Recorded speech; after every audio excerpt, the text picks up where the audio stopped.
Hey guys, it's Ben with Exceptional Glass, 888 Glass. I forgot where we are, but we're in New Jersey somewhere.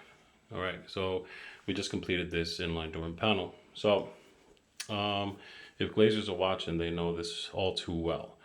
But when a stationary panel has been tempered and it's very narrow, what happens is that it doesn't come completely straight. I mean, I'm not talking about this edge you see here. I'm talking about the glass itself. If you were to lay down on the floor, sometimes it comes and it has a bow. And it's natural for narrow glass. For example, this is a 4-inch piece and approximately 80 inches tall. So this does have a bow to it.